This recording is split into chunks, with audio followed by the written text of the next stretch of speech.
हे बघा ना, यंदा आपला मुंबईचा बेस बाप्पा कोणत्या रूपात येणार आहे? मला अजूनही काय कळत नाही.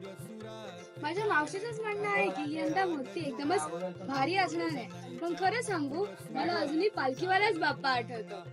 हो ना, चार उंदिरांनी बापाची पालखी खांद्यावरती उचलली होती. केवढं सुंदर दिसत होतं ते. मी तर ती रील 10 वेळा पाहिली. 2023 मध्ये तो खूप धमाल होती. त्या मोठ्या मूर्तीच्या मागे फिरणारा गोलचक्र अधिक सिनेमॅटिक वाटत होतं. आणि 2022चा बाप्पा तर गरुडावर स्वार, पुढे 2 वाघ, त्यातला एक पांढरा, एवढ्या स्वॅग मध्ये कुठचा बाप्पा येतो का रे? बाप्पा आपले भारीच असतात. मुंबईचा पेशा काही साधी सुधी संकल्पना करत नाही. दरवर्षी काही ना काहीतरी नवीन सरप्राईजच असतात. अरे यंदा काय चित्र आहे कोणाच सांगत नाही. असं वाटते एकदम टॉप सिक्रेट आहे.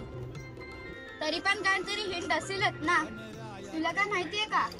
मला थोडी गुपचूप माहिती मिळाली आहे, पण सांगायचं नाही. आम्ही कुठे पोस्ट करणार आहोत?